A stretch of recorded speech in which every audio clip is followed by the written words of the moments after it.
So good morning and welcome to this Partners in Emergency Preparedness Conference webinar.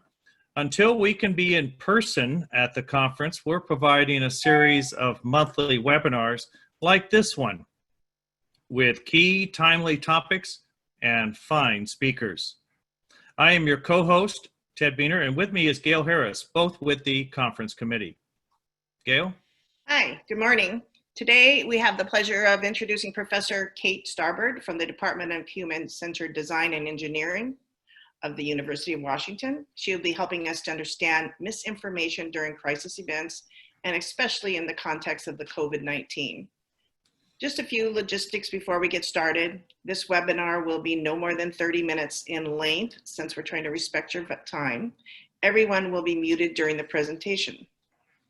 Following the presentation, Kate will stay and address some of your questions that you can post in the chat box. So if you haven't opened that up yet, please do so. This webinar is being recorded and all registered participants will receive an email with a link to the site on the piepc.org website and the conference's Whova app for those who have already registered for the next conference. And just a side note, we did take some of your questions down that when you registered. We'll begin with those during the question and answer period before we get to some of the ones that you put in the chat box if we have time. Now I'd like to introduce Professor Kate Starbird.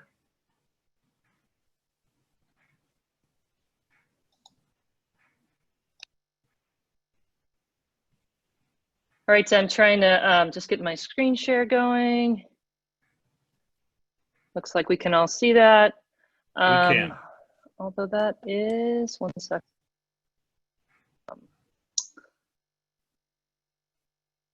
Move one thing here. Need to play it. All right. That's better. All right. Thank you all for inviting me. And there's so much to cover in misinformation and crisis events, COVID-19, but it's also kind of intersecting with election 2020. I apologize in advance if I might go a little bit long. I know we want to respect your time. Holy moly, sorry. All right, I'm going to start here. And I wonder how many of you have seen this image before. For anyone watching social media during a hurricane, we've seen the same shark ostensibly swimming through floodwaters of the hurricane in just about every hurricane event since 2010 or so. This one actually comes from, for some reason, my slides aren't progressing. This one actually comes from Hurricane Harvey. It received about 150,000 likes, and the guy who posted it actually claimed to be a journalist. We can all see how some people might be claiming those credentials without actually deserving them nowadays, but he ends up having, 150,000 likes, 90,000 retweets, and this sort of clickbait becomes not a problem for the response, but certainly a distraction in the media space, and just one example of the kinds of rumors or false information we might see during crisis events. There's other types as well. So rumors, misinformation, and disinformation are increasingly a significant part of the online discourse that we're seeing during crisis events. With my colleagues and students at the University of Washington, we've been studying this phenomenon of online misinformation since about 2013. We've analyzed dozens of crisis events, and increasingly just about everything feels like a crisis. I want to start with a little bit focus in on misinformation during times of COVID-19. I'm going to go back to some other cases as well, and then finish again in the context of COVID-19, because I know a lot of us are experiencing this. We're experiencing the false and misleading information around COVID-19 as an acute problem. So we've seen rumors like this one back in March that the lockdown was coming, martial law was imminent, we should all run to the grocery store to get our groceries before too late. This content actually came to me through my Facebook feed, through one of my friends. But I also received the same information from an email of a family member and a phone call from a family member. We could see this rumor was partially true, something was coming, but it wasn't what people said it was going to be. And certainly it was causing a kind of panic that was not helpful in our collective response to disaster. So I saw it through these sort of personal networks, but we also saw the same information coming through spread through Facebook pages of alternative websites like this one called Activist Post, which I'll get back to later because it feeds into some of, or it actually fits into some of the research we've done in the past. And then, so we saw it through like Facebook pages of alternative media websites, and also just Facebook communities and groups that represent a lot of different kinds of online communities were kind of stirring this lockdown rumor. It wasn't the only kind of rumor we saw. We also saw conspiracy theories, and especially as time has gone on, we've seen more and more conspiracy theories about COVID-19, even ones that use science to push some of the false narratives. This one that claims that 5G causes the COVID-19 symptoms. It's false, but we've seen scientific articles or scientific looking articles be published and used sometimes by well-meaning scientists in some cases who have been trying to move too fast, not on this case, but in some others. But in this case, it's by manipulative groups who are trying to manipulate the scientific processes and steal the credibility of science in order to give their content credibility. This article has actually been retracted, but that hasn't stopped the trolls online from like picking it up and placing it in the comments of any article that tries to debunk this claim. They will now say, oh, there's a scientific article that says it's true, right? So we see these kind of different features of the internet fitting into the spread of some of these false narratives and conspiracy theories. Many of you might have also seen this one, the pandemic video, which was released in early May 2020. I'll get back to this at the latter part of my conversation. It's had millions of shares and views, and it spread a wide range of false conspiracy theories about COVID-19. And we know that this misinformation is having real world consequences and beginning to change or shape the behaviors of people in the real world. So that the spread of these false and misleading narratives, it's not innocuous like the spread of the shark is not really a problematic, but these kinds of rumors and conspiracy theories and false narratives are actually having a real and negative impact. For example, on motivating anti-mask protests where people may be spreading the disease and encouraging each other not to wear masks, which we now know are an effective preventative measure, and people ignoring social distancing guidelines. And then there's something like this, which maybe if you don't live in the Pacific Northwest, it just doesn't seem as striking, but I took this photograph not far from my house. And I have lived in the Seattle area for a long time, and I might be critical of some of the practices of Microsoft along the way. But those of us in Seattle know that Microsoft, the Bill Gates Foundation, have been a great community partner that's supported all sorts of things in our community, and also have done great things for public health initiatives around the world. So to see these conspiracy theories manifest in very sort of frightening kind of language that's now graffitied onto some of our local infrastructure is frightening, just in a way of kind of seeing how effective these conspiracy theories have been at causing people to believe things that are false and possibly harmful in the world. So why are we vulnerable to misinformation during crisis events? And we can tell that we are. So there's a couple of reasons why. Crisis events often are characterized by uncertainty. We don't know what's happened. We don't know why. Information is changing, and we're not quite sure how to respond. And for acute crisis like a hurricane or a fire, that might be a short period of time, and we begin to figure out, okay, this structure is damaged, this road is unusable, and this many people have been injured.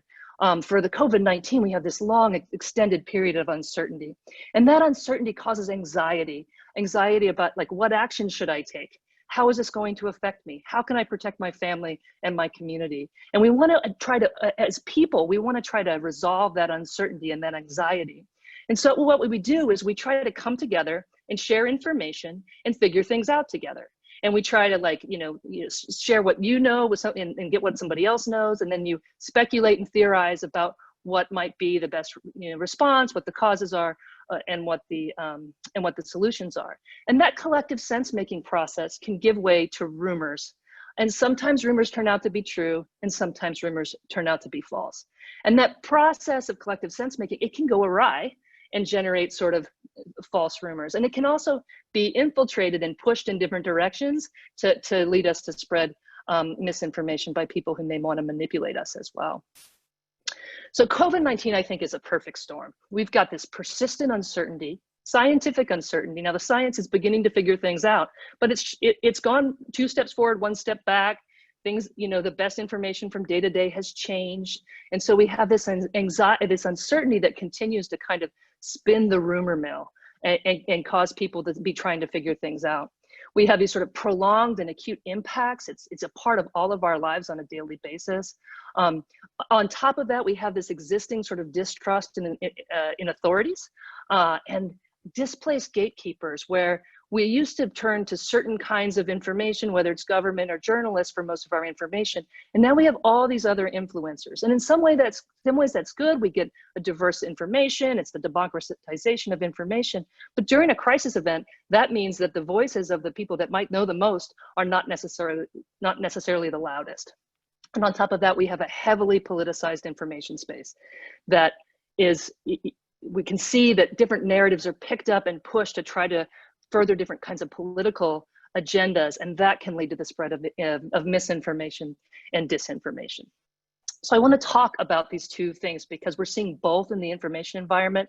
Both are important, but they're different kinds of things, and we actually should approach them differently in terms of solutions and how we address them, and how we kind of see, even judge what we're seeing in our own information diets. So misinformation is information that is false, but not necessarily intentionally false.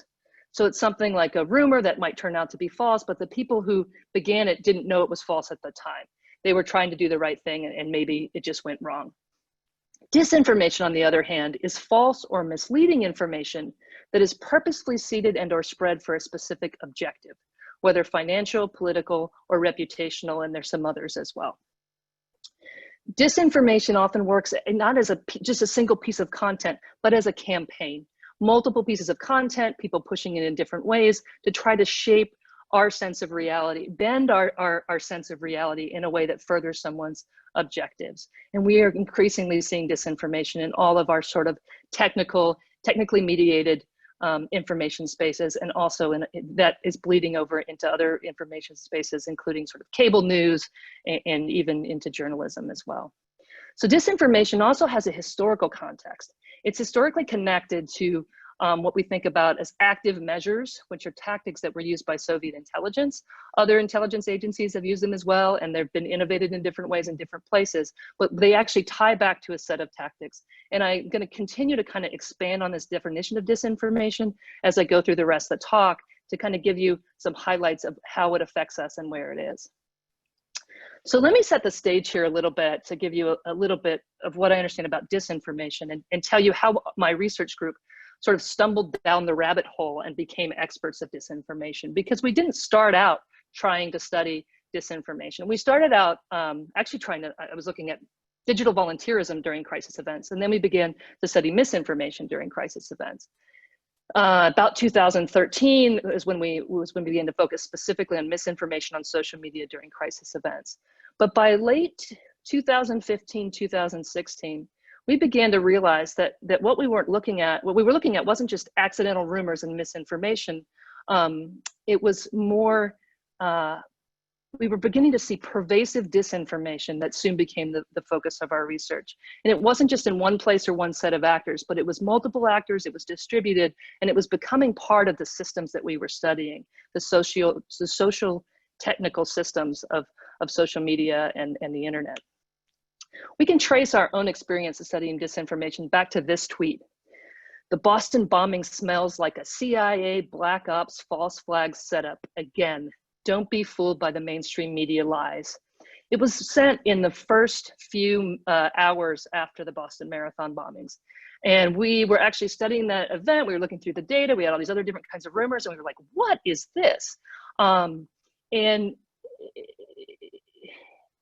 What we figured out later, we didn't really know what to do with it at the time, was that this was, oh, something is happening where I can't get to the right place.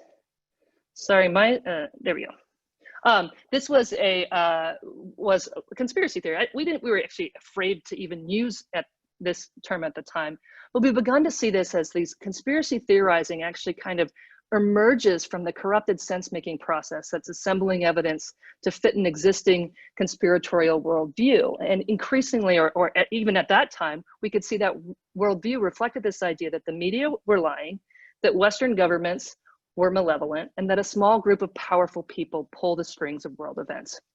Now, at the time when we first encountered that particular tweet, I hadn't seen that kind of worldview before. It was kind of striking to me and my team. Now we see that everywhere in our online media environments, and those same themes are persisting in some of the conspiracy theories we're seeing about COVID-19 as well. So that rumors, conspiracy theory, kind of began as a CIA black ops, but later they decided that it was undercover Navy SEALs who had perpetrated the bombings. It wasn't really the perpetrators that the media and the US government eventually indicted for it and sent to prison. It was the government itself had perpetrated these, was the claim. And it wasn't just one or two tweets, there were thousands of other tweets claiming it was a false flag attack. And some of those tweets had embedded links to strange websites that at the time in 2013, we weren't really familiar with.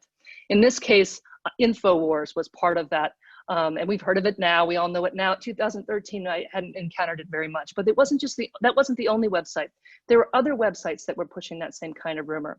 We began to see that same kind of rumor in a crisis event after a crisis event. So we continue to study different crisis events, and the same kind of rumor that it was a false flag with hidden perpetrators, or that it was a hoax staged by crisis actors, kept showing up again and again and again in our data. And again, why this is important here is that these same rumors in these same environments are spreading misinformation about COVID-19. And so we went in 2016 and we began to map that information ecosystem of the kinds of websites that are spreading this content. And I mentioned Activist Post earlier as one of the ones spreading information about the COVID-19 crisis. Well, that account is, or that domain, that website is in the middle of this graph here in red. And in this case, these nodes are domains, they're websites, the circles are, and they're connected when the same person tweets to both sites. What we have is we took the links out of tweets that we found, and we looked at which websites those links pointed to in a conversation that were claiming that about things about these crisis actors, rumors, or claiming about making false claims and conspiratorial claims about crisis events. And in this case, the red part of the graph are domains that were spreading those conspiracy theories. The blue part of the graph are domains that were trying to counter those conspiracy theories, and the yellow were ones that were that didn't have a particular take on the conspiracy theory, but they were used by conspiracy theorists to spread their theories. Exactly what's happening in here doesn't matter, but what we had tried to do is we began to find this information ecosystem that was pushing out malicious information or false information, but that seemed to have a political objective behind it.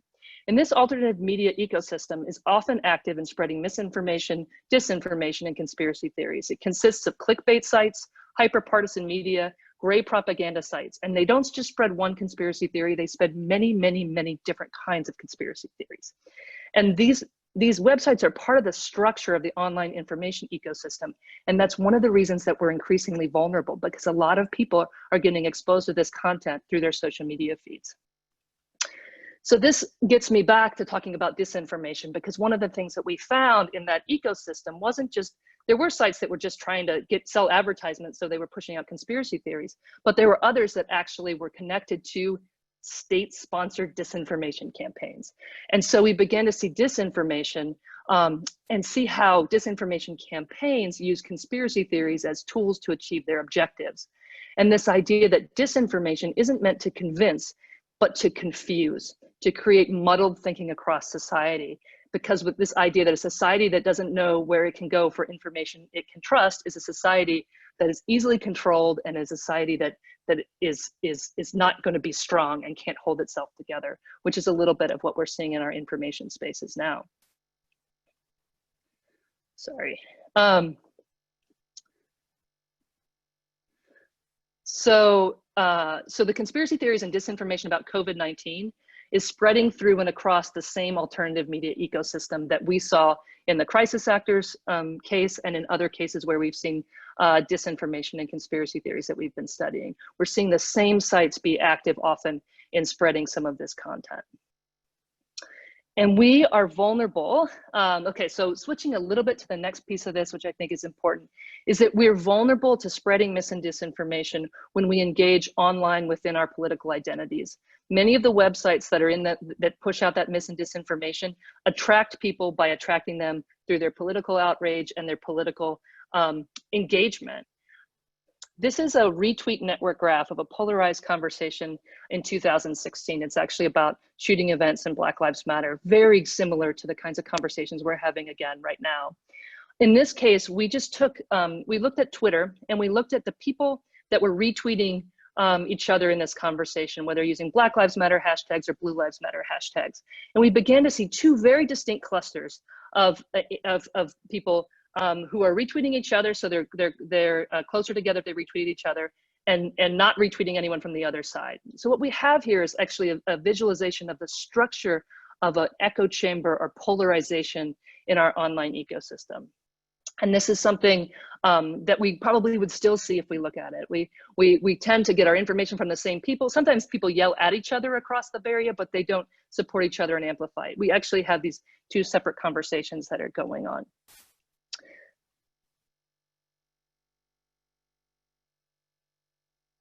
And anti-Black Lives Matter or pro-Blue Lives Matter content on the right.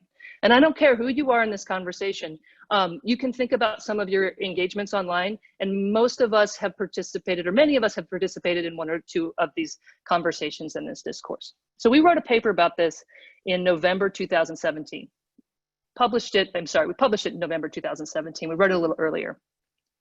2 weeks after we published it, the United States Congress released a report working with Twitter they released a list of accounts that were associated with Russia's Internet Research Agency that had been running information operations in 2016 to interfere with the US election.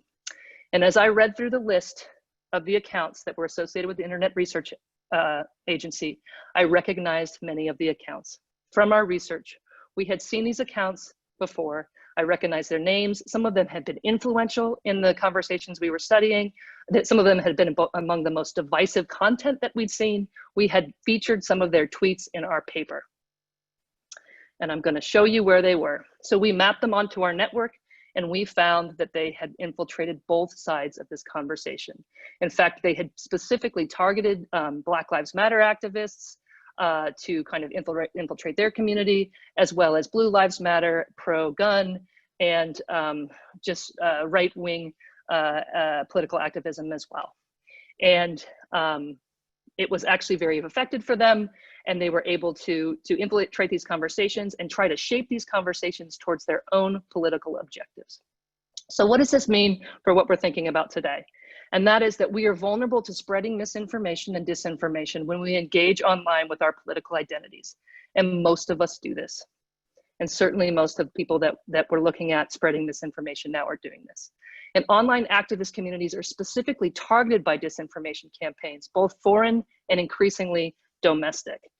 We've spent a lot of time talking about this in the foreign context, but we're seeing domestic activists take advantage of these same kind of divisions and these same kinds of online conversations. From Black Lives Matter to Blue Lives Matter to veterans communities to LGBTQ groups to MAGA groups. They impersonate Americans, they infiltrate our online communities, and they try to shape our discourse towards their objectives.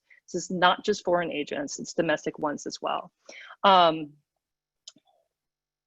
And so whether foreign or domestic, disinformation functions to undermine democratic societies by destroying common ground, diminishing trust in information, diminishing trust in government, and diminishing trust in each other. And so we can't come together on the common ground we need to stand upon to govern ourselves.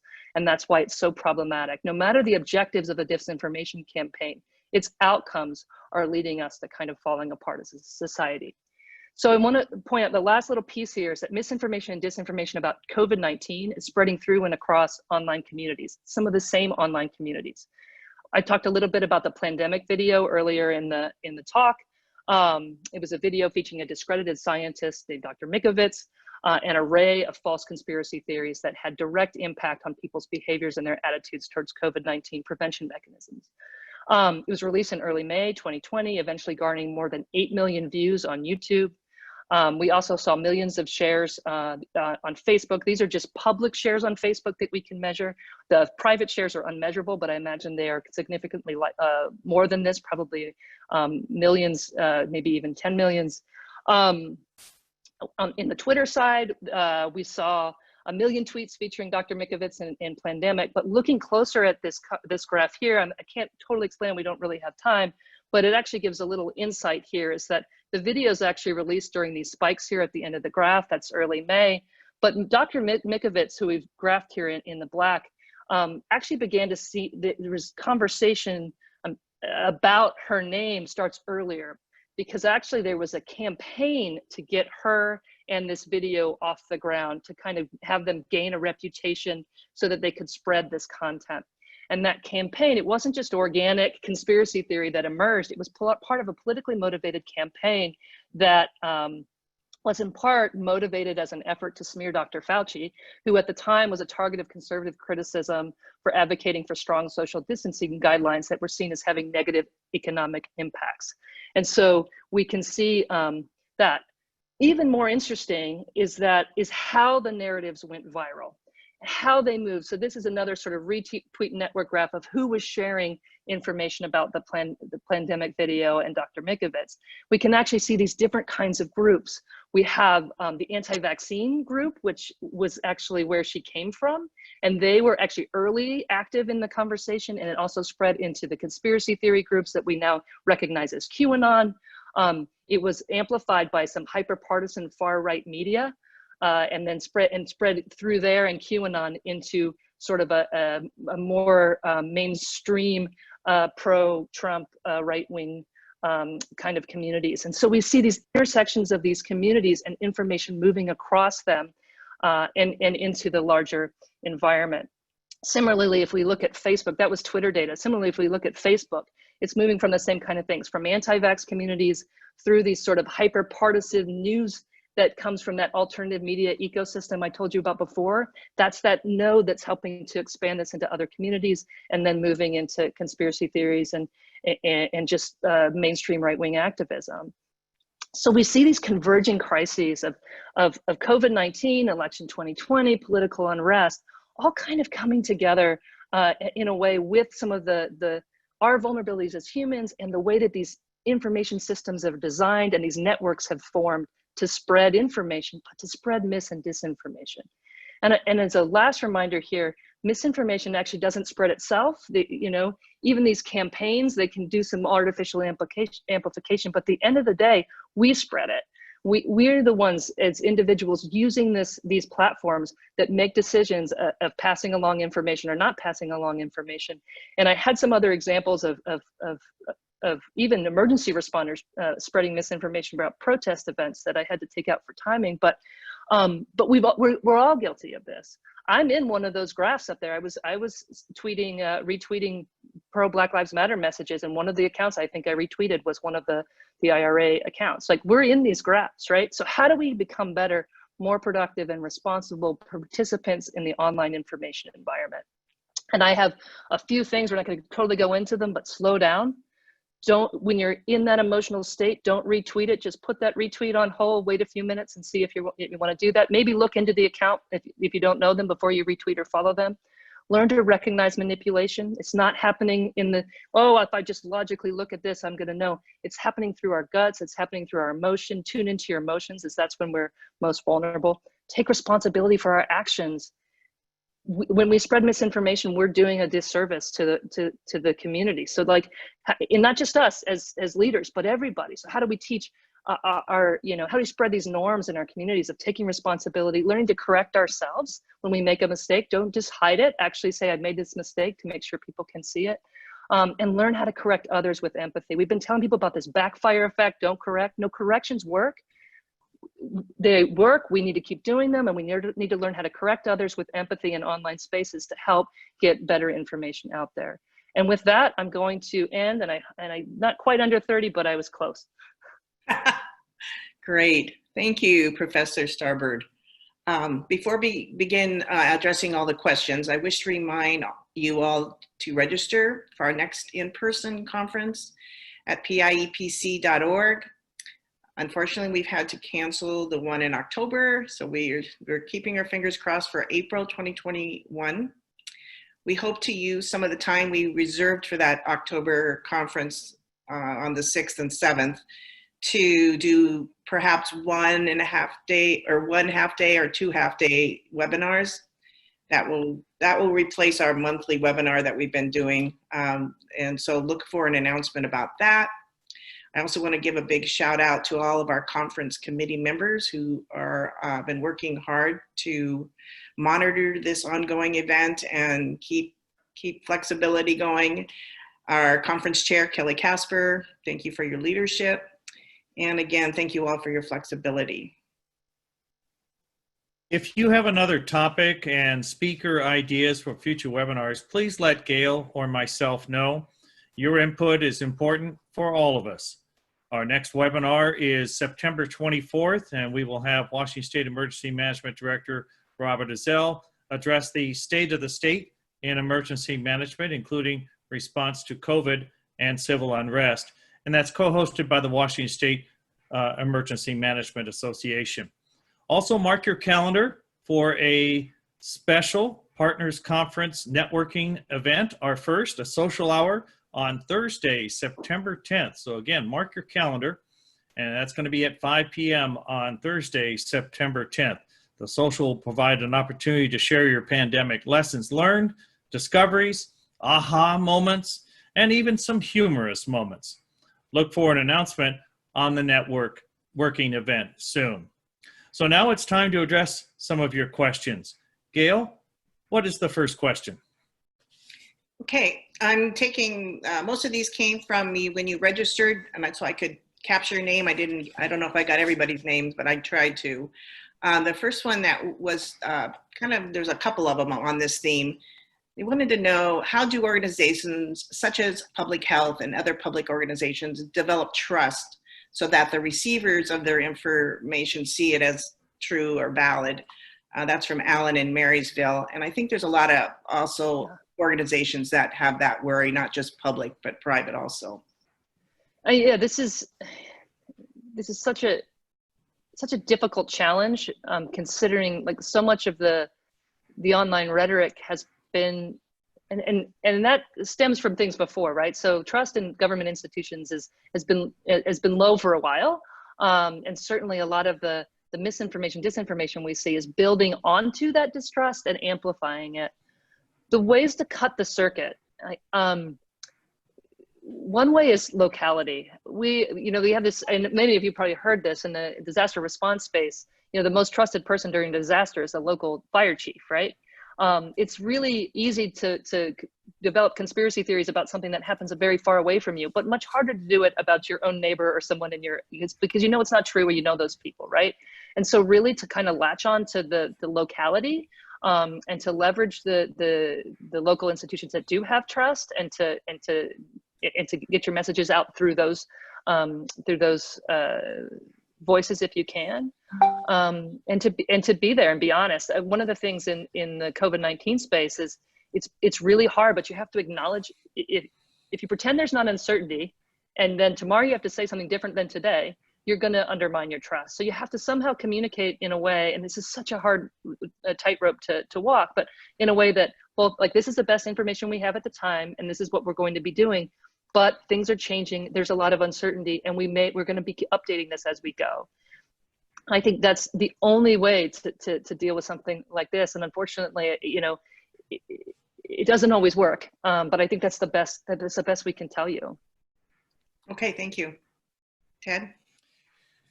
Kate, what is the difference between disinformation and propaganda? Yeah, I would classify disinformation as a specific type of propaganda. Propaganda can take a lot of forms. Propaganda, we think of it as malicious, but there's propaganda that is maybe not as malicious. I had an example. We were at an embassy of like Sweden or something, and they were in the embassy. They had all these pictures of men at home with their families, and they were like, and the person who was speaking to us is like, this is propaganda. We believe that that parents should have parental leave, and so men can be home with their children as as they grow. And we put these pictures up because we want to support that value system. So propaganda can take a lot of different forms, positive and negative. Disinformation is a destructive thing.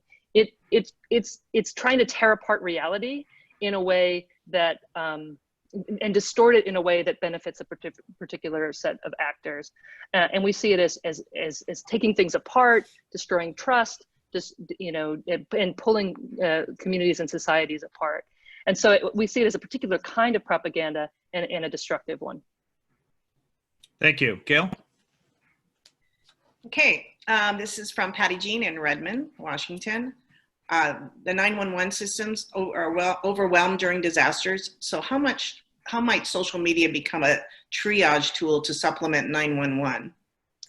We've, 8 to 10 years ago, that was what I was mostly focused on. It's like, how do we use social media as a signal?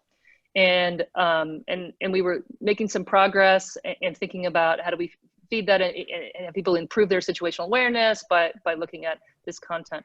Right now, I just talked to my advisor, who is one of the people who founded the field of crisis informatics. We were on the phone last night for an hour and a half, actually on Zoom, looking at data together. The information space is so distorted. Even when we're just looking at the propagation of a CDC message, the information space is so distorted by this mis and disinformation and these networks of disinformation that it's really hard right now to trust those signals from social media. And 10 years ago, I would have been telling you to monitor and do your best. And right now, I would say the main reason to monitor most social media would be to find misinformation so you can call it out and correct it as quickly as possible. But in terms of using those feeds as information, we could see with the Antifa bus rumors in early June, like that those feeds are they're pulling our chains, and there's a lot of people out there and that's what they do, whether it's for fun or for political objective. And I think it's really we've got a lot of work to do to fix the information space before I think it would be a good signal again for situational awareness. Thank you. Ted?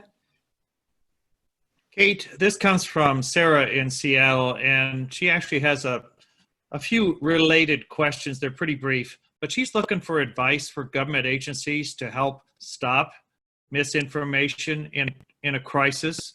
Do you need to be proactive in denouncing this misinformation? Do you need to ask influencers to amplify the message? How do you respond to these kinds of things if you're a governmental agency? Yeah, so there's a lot of, there's nuance.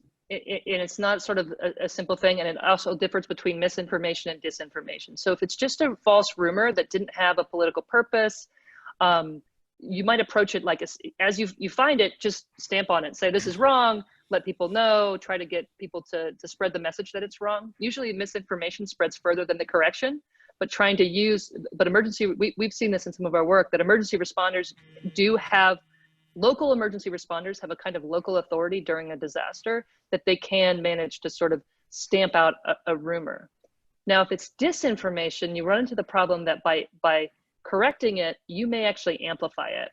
And people that are predisposed to distrusting you will now see it and they'll say, oh, you said that, then it must be true. If you're correcting it, it must be true, right? So for disinformation, there's a little bit more nuance of like when you might want to correct.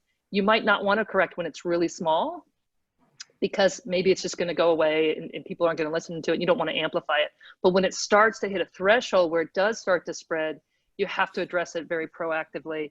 And even that, I mean, it's difficult. These systems these distributed disinformation networks are better at communicating on social media than emergency responders are. They don't follow the same rules that emergency responders and official voices have to follow. They don't have to follow the truth, and they can use all sorts of artificial amplification mechanisms. So it's difficult, but certainly if something is small, I wouldn't address it. If something is big, you want to address it, not just at the level of this is wrong, and this is who is spreading it, and this is why they're spreading it.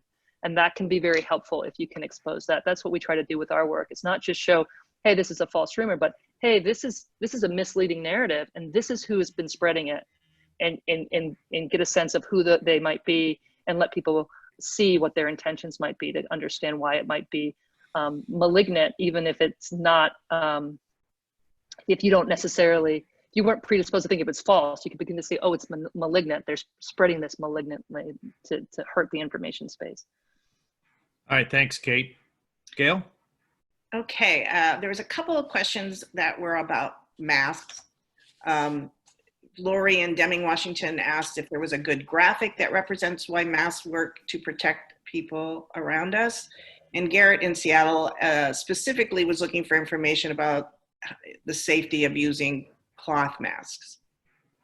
Yeah, I'm not a public health official, and I don't have that expertise, and so I just follow the most recent recommendations, and then I look at the most recent research. I can't point you to that because I haven't seen it. I probably haven't looked at the mask stuff for a couple of weeks here, but certainly we're all having to update our mental models on that. I've been using an N95. It looks like I shouldn't be using an N95, or I'm actually going to put the cloth one over my N95 when I go to the grocery store. But certainly one of the things here is that science is still catching up. There was no good research on, first of all, this disease in particular, and second of all, on the use of masks for diseases like this. And so we're very quickly trying to figure out how well they work. And that's not a perfect understanding yet, although I think we're getting much better, and we have some pretty good recommendations that seem to be playing out well. But I don't have the specific information right now about the efficacy of masks. That's okay. Thank you. We can find that out. Yeah. Thank you, Kate and Gail. Now, here's an interesting one. This comes from Jim, who is in Renton, and he's one of our state's leaders in the deaf and hard of hearing community. And he asks, what are your suggestions for people who use ASL and other non-English languages, since that seems to be a place where a lot of misinformation runs high among these groups? I don't know if I have a specific recommendation for those groups as much as an understanding that misinformation targets particular kinds of groups in particular kinds of ways. Not misinformation, disinformation. Misinformation, we're vulnerable in certain ways, but disinformation is actually targeting us in our communities, whether it's a political identity, a cultural identity, a linguistic identity, whether it's mom groups. We're seeing mis and disinformation take root in these different groups because it bonds with our identity about being a part of those groups, and then it kind of gets into the shared value system and the shared ideologies of those groups. Unfortunately, I don't have anything specific about the deaf and hard of hearing community, but certainly that's something that's being experienced across many online communities and communities broader than online, because it's not just online that this happens. Online is where some of the manipulation happens, but certainly we carry that into our other interactions in other spaces. Okay, thanks. Gail? Yes. This one comes from Leslie in Woodinville. What is the most reliable place for good COVID-19 information? Like for myself, I use the Washington State Public Health and I look at Johns Hopkins, but do you have any recommendations? Yeah, again, it's a little bit out of my wheelhouse, and I often kind of fall short of telling people to go to this site or that site. I mean, I definitely have been relying early on in this crisis event, relying very heavily on the Washington State resources, mostly because it was so acute here, and my family members were in an elder living facility a mile that way. That's why I'm pointing that way. My parents are in an elder living facility not far from here, and so I was very concerned, as everyone was.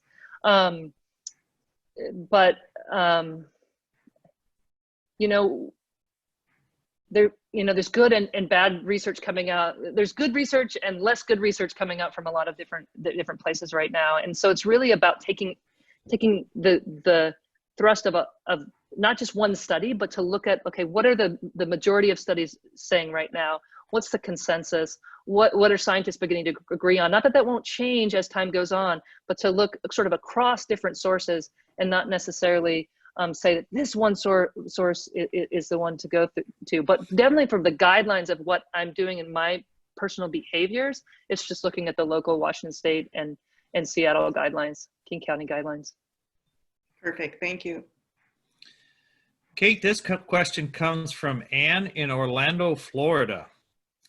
which communication method or tool have you found to be the most successful in communicating information regarding COVID-19?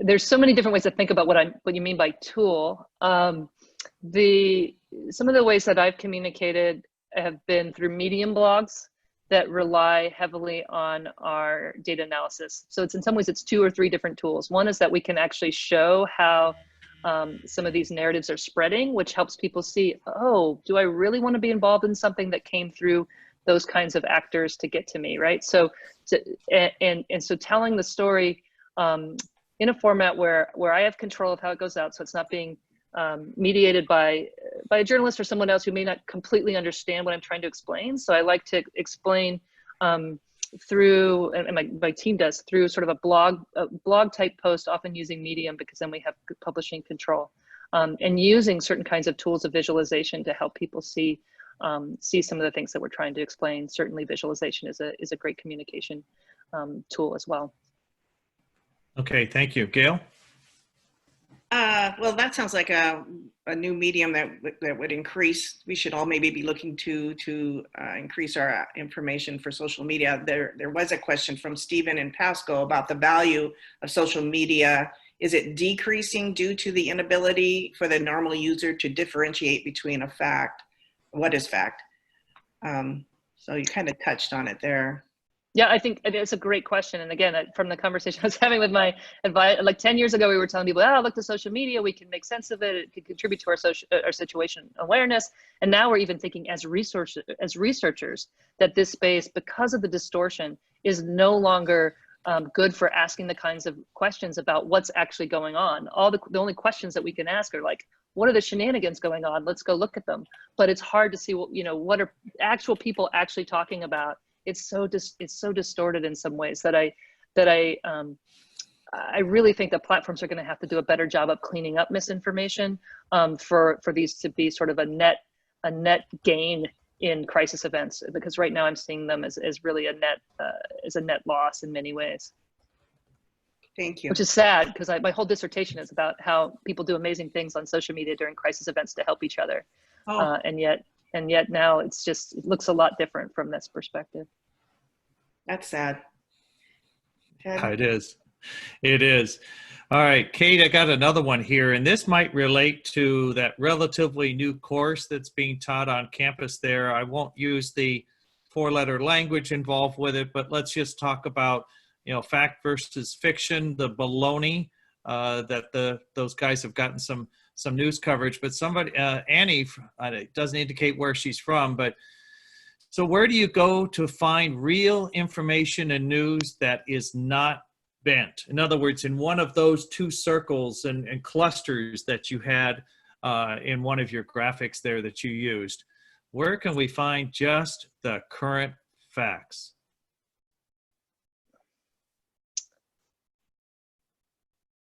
It's almost impossible to tell any story without having some perspective communicated through that story, just by the choosing which facts to tell, which words we use to describe them, and everything else.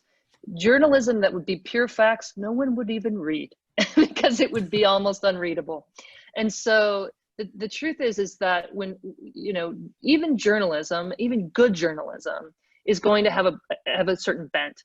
And the way that the best way I think to form our understanding of the world is to read different journalists, to understand which angles they might be coming from, but to put together those different journalists from different perspectives into a more holistic perspective. One of the problems in our media ecosystem right now is a lot of the good journalism, because of the way that you have to pay the bills, the good journalism is sitting behind paywalls, because the economic model has been totally undermined, and the bad journalism is free. Everything in that graph that I showed about not everything, the blue sites in that graph about the crisis actors conspiracy theories, the ones correcting the misinformation, those are behind paywalls. The ones in red are all free. Russian disinformation, totally free. Clickbait sites, free. They just want you to come there and look at all of their advertisements. And they can do that because they don't really create good content. They just copy and paste content from other places. And so this really poor quality content that's copied and pasted and remixed, and it's spread widely, and people are doing their own research, but just finding all of these different poor content. There's no site in there that you're going to be able to go to that I think is going to help you develop a really accurate view of what's going on. I think really we have to kind of balance ourselves across some actual journalism. And for me right now, I have a Seattle Times. We're lucky we have a great local paper here in Seattle. That's not true for a lot of places because the local papers have been just decimated before COVID-19 and now by COVID-19. But the Seattle Times, Atlantic, my parents send me the Wall Street Journal, and I do Washington Post, right? So I'm trying to get a bunch of different kinds of perspectives and places. And then I often kind of look at the long tail of news through recommendations of different kinds. But I don't think there's just one place that we could go to for information. Oh, and I agree. Like you, I tend to surf, if you wish, and try to gain perspective from different kinds of angles like you just described, and then be able to gauge my own judgment on a particular topic or whatever the case may be. So yeah. I agree. But if it's free, I mean, we have to be aware, like if it's free content, it's free for a reason. Someone's getting something out of that from us, whether it's we're looking at their advertisements, but increasingly, a lot of the free content means that it's part of a political operation. Someone's getting that to you for free, and that's because they want your eyes to be on it. And there's so much out there that's like that. Either that or they're trying to sell you nutritional supplements, one or the other. But in either case, it's probably not healthy for you in some of those environments. You bring up a good point. Free versus behind some form of a payment wall. So that's good. And I'm sorry, I've got to rush out. So maybe that'll be the last one because I always talk too long for my answers. I got that student doing a PhD dissertation right now. So super excited to get to that. Well, we're super excited that you were able to join us, and I'm sorry we couldn't get to the rest of the questions, but we have to respect everyone's time. So thank you so much. Yeah, thank you very much, Kate. And I want to thank everybody who attended today. Again, this is recorded, and you'll get notification of where it'll be posted. And can we just give a virtual clap and applause for Kate here? Thank you very much, Kate. Greatly appreciate it. And best wishes, and everybody stay healthy. Thank you for attending today. And we look forward to our social event coming up in September, as well as Robert Ezell on September 24th. For Gail and myself, thank you very much. Have a great weekend. Happy hour. See you at our happy hour.